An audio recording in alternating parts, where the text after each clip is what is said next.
Steve Harvey had hosted thousands of Family Feud episodes, expertly navigating outrageous answers and unexpected moments with his trademark humor.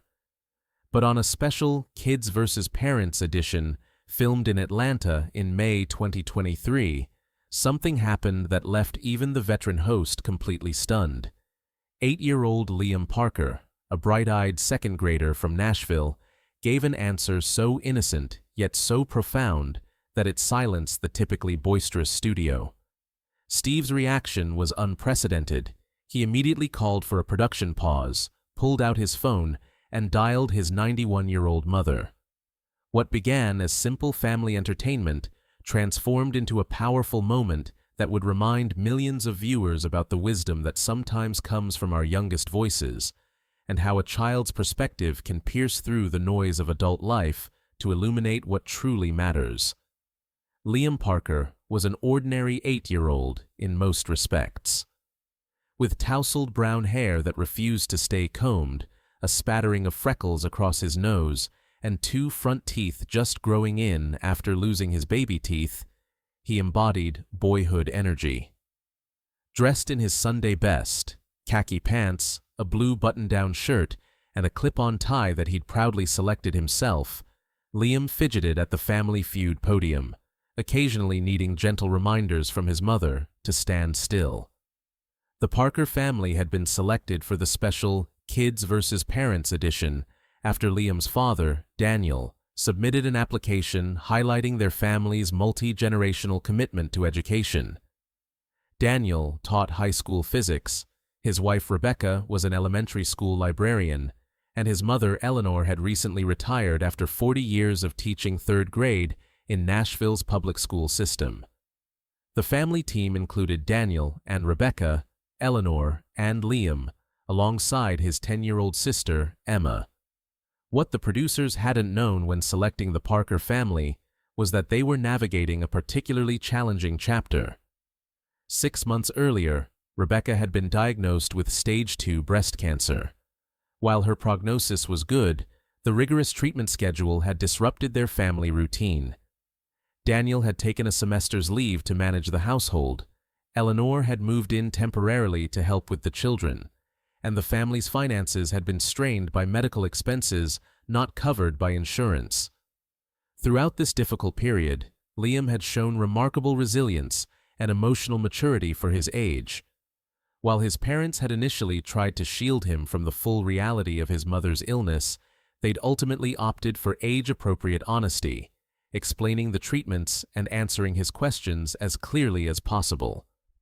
Liam had responded by becoming what his grandmother called the family's little light, creating hand-drawn get-well cards, offering spontaneous hugs when his mother seemed tired, and maintaining his characteristic optimism even on the hardest days. The Family Feud opportunity had come at a perfect time. Rebecca had just completed her final round of chemotherapy, and the all-expenses-paid trip to Atlanta represented a celebratory milestone. For Liam, the excitement of being on television had temporarily overshadowed the challenges of the past months. As he stood at the podium, his natural exuberance had returned in full force. "You ready to play, young man?" Steve Harvey asked, kneeling slightly to meet Liam at eye level during the pre-show introductions. "Yes, sir," Liam replied, his voice carrying the slight southern lilt characteristic of Nashville natives. "My teacher, Ms. Johnson, is recording it for our whole class to watch on Monday." "Well, we better make sure you look good then," Steve responded with a warm smile.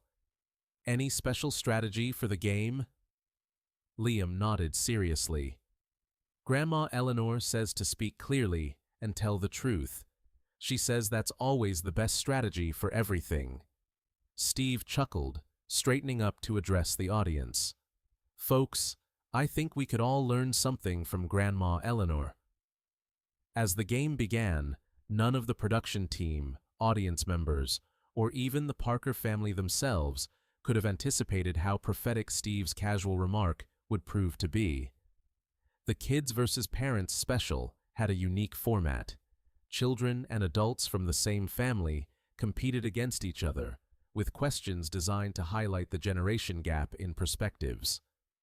The Parker adults, Daniel, Rebecca, and Eleanor, faced off against the children, Liam, his sister Emma, and their 10-year-old cousin Tyler, who had joined them for the show. The game had been lively and competitive, with the adults narrowly leading after 3 rounds. During the commercial break before the 4th round, the producers decided to increase the dramatic tension by implementing a double points rule, giving the children a chance to overtake their parents. As the cameras began rolling again, Steve Harvey addressed the audience with his characteristic energy. "Welcome back, folks. We've got a real nail-biter here between the Parker adults and kids.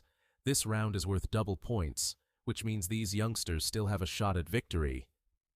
He approached the podiums where Liam and his father Daniel stood facing each other. "For this special face-off, we've got father versus son. Daniel and Liam, are you ready?" Both nodded, Daniel with a competitive grin and Liam with intense concentration. The question category appeared on the board: Life Lessons. "Here we go," Steve announced. "We surveyed 100 adults.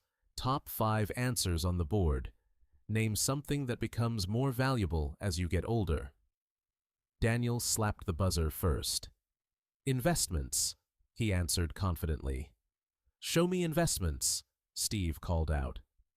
The board revealed financial security, savings, as the number 2 answer with 22 points. The adult team cheered as Daniel chose to play rather than pass to the children. Rebecca was next. "Free time," she offered. "Free time," Steve repeated, and the board showed it as the number 3 answer with 18 points. Eleanor followed with good health, which appeared as the top answer with 35 points. The adults were dominating, with 3 of the 5 answers revealed and 75 points accumulated. The children would need to provide the remaining answers to stay in the game. It was now the children's turn to guess the remaining answers. Emma suggested friends, which appeared as the 4th answer with 14 points. Then Tyler offered memories, only to receive the first strike for the children as it wasn't among the top 5 answers. The pressure mounted as all eyes turned to Liam. At 8 years old, he was the youngest contestant on the stage, and the children's chances now rested on his small shoulders.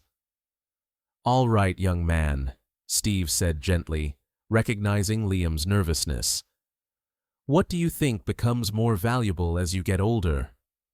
Liam paused, his forehead wrinkling in concentration. The studio fell quiet as everyone waited.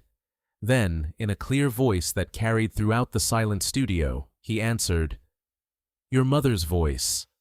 Steve Harvey froze mid-gesture, his trademark reaction card halfway to his mouth. For several seconds he said nothing, staring at Liam with an expression of profound surprise. The usual studio laughter didn't materialize. Instead, a hush fell over the audience, the unexpected depth of the child's answer catching everyone off guard. Rebecca Parker, standing at her podium, brought her hand to her mouth, tears instantly welling in her eyes. Eleanor, the grandmother who had been living with the family during Rebecca's cancer treatments, reached across to squeeze her daughter-in-law's shoulder. Steve finally lowered his card, his usual quick wit abandoned as he struggled to maintain his composure. "Your mother's voice," he repeated quietly, almost to himself rather than to the audience. He turned toward the board, but instead of his usual enthusiastic, "Show me your mother's voice," he simply nodded, seemingly unable to speak. The board remained unchanged for several seconds, an eternity in television time, before finally revealing family relationships, parents, as the 5th answer, worth 11 points. But Steve Harvey wasn't looking at the board. He had turned away from the cameras, pulling a handkerchief from his pocket to dab at his eyes. When he finally faced the audience again, his expression had transformed from entertainment professional to simply a man deeply moved. "I'm sorry, folks," he said, his voice uncharacteristically subdued, but we need to take a moment here." Without explaining further, Steve walked off his mark, something he never did during taping. He approached the production area, spoke briefly to the executive producer, and then, in an unprecedented break from protocol, pulled out his cell phone. The red recording lights remained on, capturing this unscripted moment as Steve dialed a number and waited. The microphones picked up his side of the conversation. "Mama, it's Steve," he said, his voice carrying in the silent studio. "I know I'm supposed to be filming right now, but something just happened that I had to share with you." The studio remained in stunned silence as Steve Harvey, one of television's most professional hosts, broke every production rule by making a personal call during filming. The cameras continued to roll, capturing this raw, unscripted moment that no one, including the producers, had anticipated. "Mama, this 8-year-old boy just said something that stopped me cold," Steve continued, his back partially turned to the audience as he sought a moment of privacy while still wearing his live microphone. "They asked what becomes more valuable as you get older, and he said, 'Your mother's voice.'" Steve listened for a moment, nodding. "Yes, ma'am. That's exactly what I thought, too." He listened again, longer this time, occasionally murmuring agreement. The audience remained perfectly still, collective breath held as they witnessed this intimate moment between mother and son. "I love you too, Mama. I'll call you properly tonight," Steve finally said. "I've got to get back to these good folks now." As he ended the call, Steve stood motionless for several seconds, gathering himself before turning back to face the audience and contestants. When he finally did, the consummate entertainer had been replaced by something more authentic, a son remembering he was still someone's child.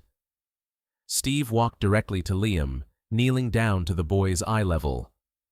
"Young man," he said, his voice gentle but carrying clearly through his microphone, "do you know why your answer hit me so hard?"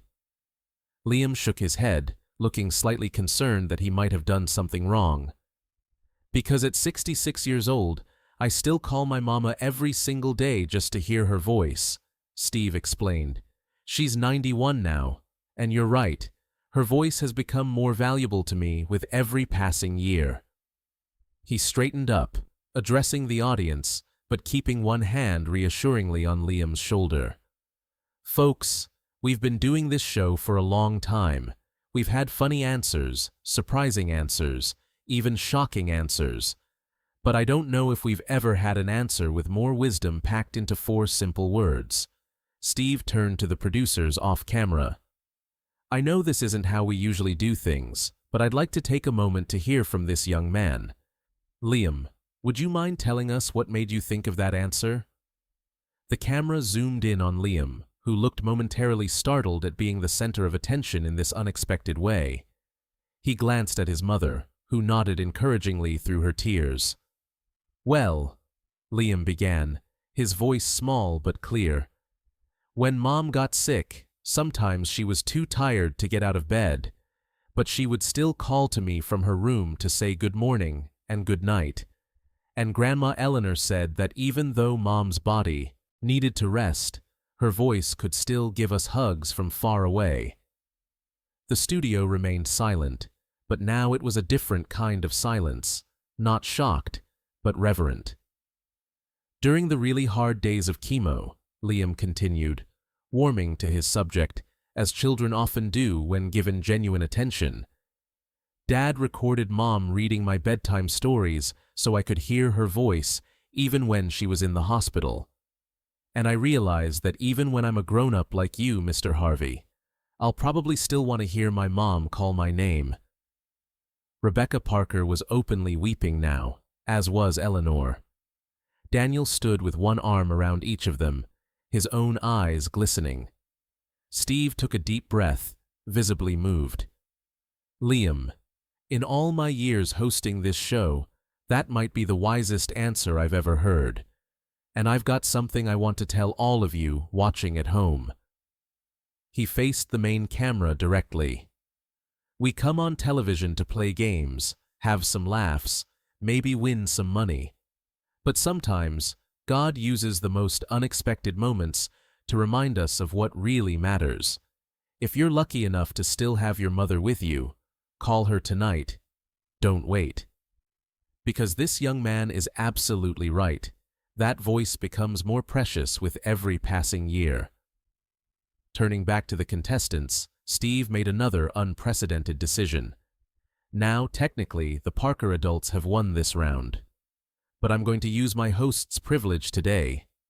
This game is ending in a tie. Both teams will play fast money, and whatever amount they win will be combined. The producer began to approach, likely to remind Steve of the show's rules and budget constraints, but Steve held up his hand. And I'm personally doubling whatever they win today. The audience erupted in applause, the emotional tension finding release in celebration. The Parker family looked stunned, with Daniel mouthing, "Thank you," over his children's heads. But before we move to fast money, Steve continued once the applause had subsided, I want to acknowledge something special here. Rebecca Parker, Liam's mom, completed her final chemotherapy treatment just 2 weeks ago. The audience gasped, then burst into renewed applause, many rising to their feet. This family came here today not for recognition or sympathy, but to celebrate a milestone in their journey, Steve explained.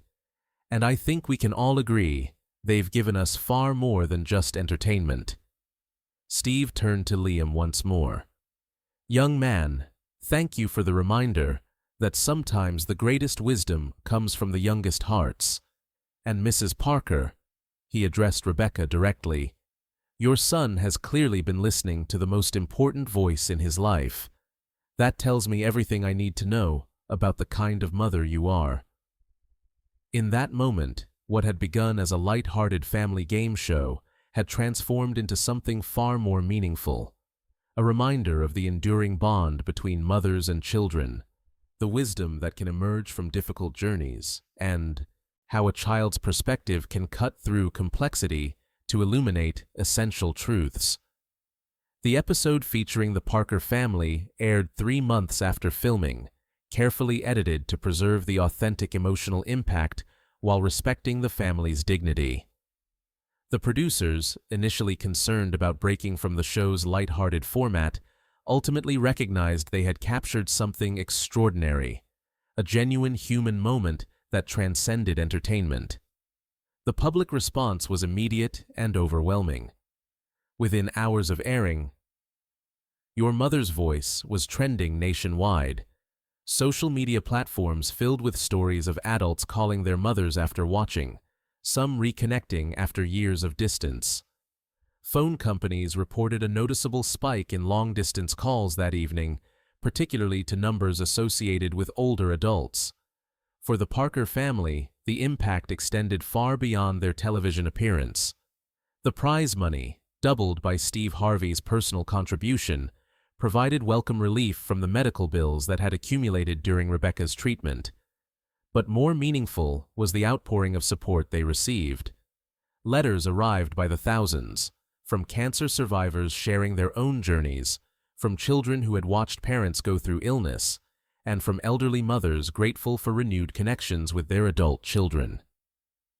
A local Nashville company specializing in personalized audio recordings offered to create free voice libraries for patients undergoing cancer treatment, inspired by Daniel's recordings of Rebecca reading bedtime stories.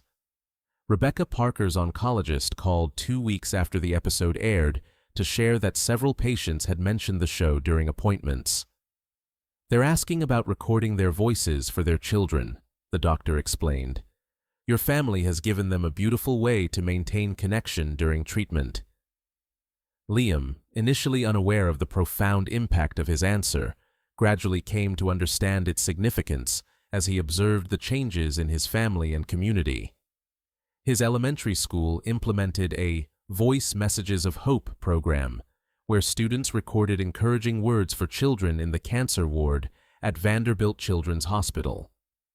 6 months after the episode aired, Steve Harvey invited the Parker family to participate in a special follow-up segment. The reunion, filmed in Nashville rather than requiring the family to travel, revealed Rebecca in much improved health, her hair beginning to grow back in soft curls that Liam proudly declared, even prettier than before. During the segment, Steve shared how Liam's answer had affected his own life. "I've always called my mother regularly," he explained, "but now I record those calls sometimes, preserving her wisdom, her laughter, even her scolding me about my diet." He chuckled. "At 91, she still thinks she needs to remind me to eat my vegetables." The segment also revealed an unexpected development. Eleanor Parker, the grandmother whose wisdom had guided Liam's memorable answer, had begun working with a national cancer support organization, helping develop resources for families communicating with young children about illness.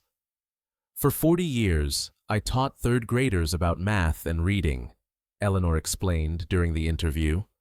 "Now, in my retirement, I'm learning from my grandson about something much more fundamental: how to speak truth from the heart, even about difficult things." Perhaps the most significant impact emerged through the creation of the Mother's Voice Project, a national initiative launched collaboratively by Family Feud's production company and the American Cancer Society. The program provided recording equipment to treatment centers across the country, allowing parents undergoing cancer treatment to create audio libraries for their children. Bedtime stories, messages of encouragement, everyday conversations preserved for times when physical presence might not be possible. On the one-year anniversary of the episode's airing, a follow-up documentary aired on a major network, exploring the ripple effects of Liam's 4 simple words. The documentary featured families who had participated in the Mother's Voice Project, oncology teams who had incorporated voice recording into their patient support services, and communications researchers studying the unique comfort provided by familiar voices during times of separation. Liam, now 9 and considerably more comfortable on camera, participated in the documentary with the straightforward wisdom that had captured hearts the previous year. When asked if he understood the impact he'd had, he responded with characteristic simplicity, "I just said what was true for me. Mom's voice helped me be brave when I was scared. I think everybody needs that sometimes, even grown-ups." The documentary also revealed that Steve Harvey had established a college scholarship fund for Liam and Emma Parker, ensuring that their education would be secured regardless of what medical challenges might lie ahead for their family. "These children have taught us about resilience and wisdom beyond their years," Steve explained. "The least we can do is make sure their future opportunities are not limited by the challenges they've faced." For Rebecca Parker, now in remission and back to her work at the elementary school library, the experience had transformed her relationship with her own voice. "Before my diagnosis, I never thought twice about reading stories aloud or calling the children's names," she reflected during the documentary. "Now I understand these everyday moments as profound gifts, not just for my children, but for myself. Liam helped me recognize the power of simply being present, even if only through my voice." The Parker family's journey from a simple game show appearance to the center of a national conversation about connection, presence, and communication during crisis illustrated the unpredictable ways that authentic moments can resonate. What began with a child's innocent observation about his mother's voice had expanded into a movement that changed how families navigated illness, how medical professionals approached patient support, and how a veteran television host thought about his own relationship with his aging mother. As Steve Harvey would later write in his memoir, "Throughout my career, I've been blessed with many memorable moments, but none has affected me more deeply than when an 8-year-old boy reminded all of us, that sometimes the most valuable things in life are the simplest. The voice of someone who loves you, calling your name across whatever distances life puts between you." The story of Liam Parker's answer and Steve Harvey's response continued to be shared in cancer support groups, parenting workshops, and communications classes for years afterward. A testament to how a moment of genuine human connection can transcend entertainment to touch something universal in us all.